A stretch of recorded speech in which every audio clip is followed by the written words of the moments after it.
The first step in editing is getting your footage and other assets imported into Premiere. In this video, you will learn a few ways to get it done. So let's start by going up to File, New, Project, so we can start fresh.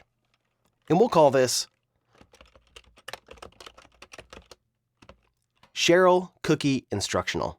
Now, when you are creating a new project, you will see you'll have a lot of options here, location, where you want this project to be saved, and this is just the project file, not the assets that you are going to import into your project.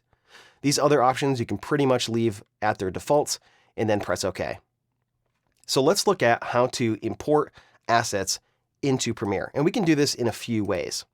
If we jump over to the project panel here, you can see that it says Import Media to start, and if you double-click right in here, it brings up a window here, and then I can navigate to where I have the assets for this particular project located. And for you, you're going to be looking for a downloaded folder called Cheryl Cookie Instructional Assets. For me, that's located on my X drive under a folder called Cheryl Cookie Instructional, and then here I have my Cheryl Cookie Instructional Assets. If I go into this folder, I have two subfolders. One is called Wide, and here I have a collection of the wide shots that we're going to be working on. And then I have another folder called Cutaway, which has the collection of the cutaway shots that we'll be using as well. So I can select individual files to import. I can select a single file here. I can lasso several files and import them all. And I can also import a folder. You can see there's an import folder option right down here. So I can actually back up and choose this folder, which contains the two subfolders in it, and then import this folder into Premiere. And now I have a representation of that same file structure in Premiere, which is a really handy way to go about importing your assets. Now I don't have to do as much organization inside of Premiere. And you can see if I drill down in these folders, I have all the files that I need, exactly how I organize them. Now, additionally, you can also just drag files right into Premiere. So if I wanted to grab an additional file, I could do that. I could search for a file here. I'm going to look for an arrow graphic that I created, and I could take that and just drag that right into Premiere. And if I jump back to Premiere, because this is a Photoshop file, it's going to ask me if I want to import this merging all the layers together, or I have some other options here. I'm just going to choose Merge Layers. And now I have that asset in here as well. So you can drag items into the project panel. You can also drag items into a sequence once you've created one.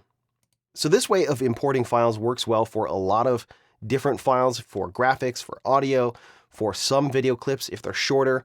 For some camera systems though, particularly cameras that shoot in an AV-HD format, they store the files in a file structure, which we looked at in a previous lesson. And importing those raw files will not get you the result that you're looking for.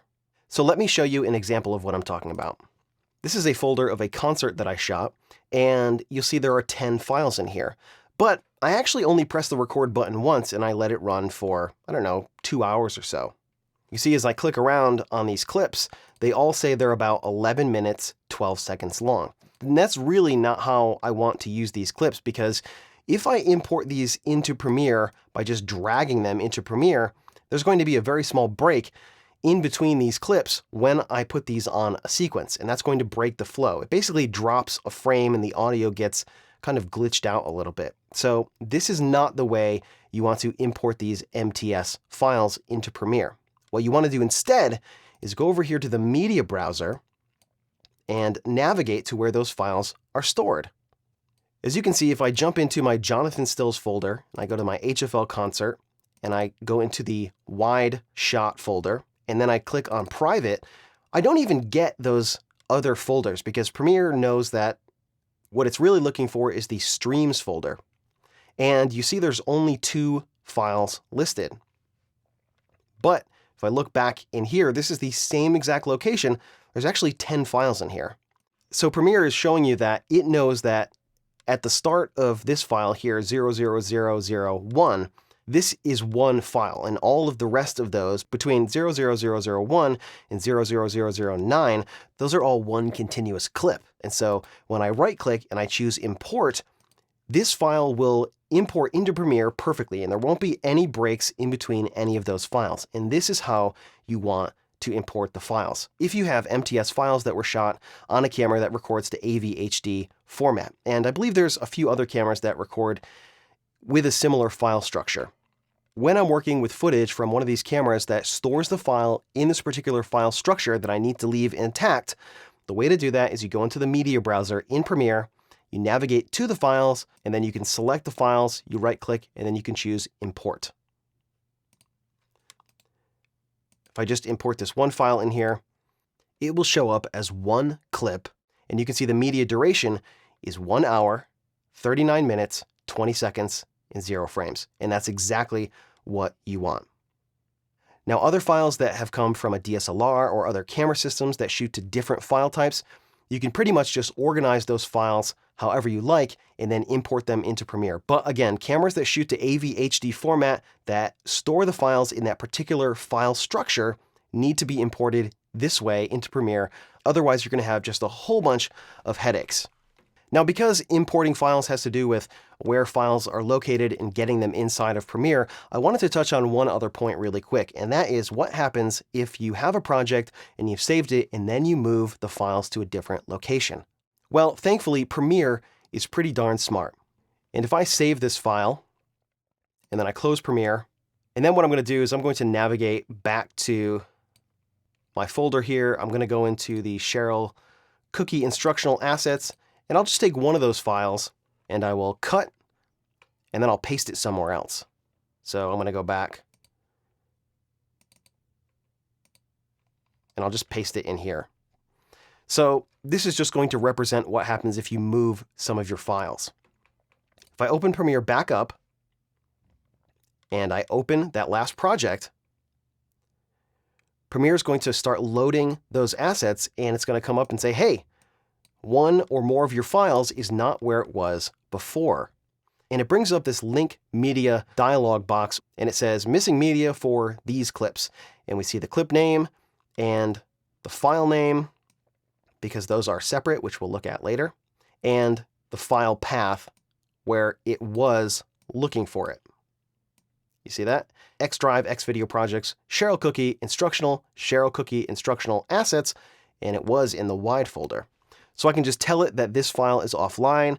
I can cancel, or what you probably want to do is locate. And locate brings up another window here where you can search for the file, or if you know where you moved it, you can just tell Premiere, look in this file. Now, to make it easier, there's an option right down here to display only exact name matches. And this means that it won't show you any other files except for files that have the exact same name as the file that Premiere is currently looking for. So if I check that box, then I can just jump to the folder where I know that the new file is, and it's right here, and it's displaying that. Then I select that, and I choose OK. And now when I open up my project, that file is going to be in here, and everything's going to be all set. Now, let's say you moved a whole bunch of files. Well, Premiere is smart enough to know that when it finds one file in that folder, and it sees all the other files associated with that project, it will link them automatically. So you do not have to do this to every file.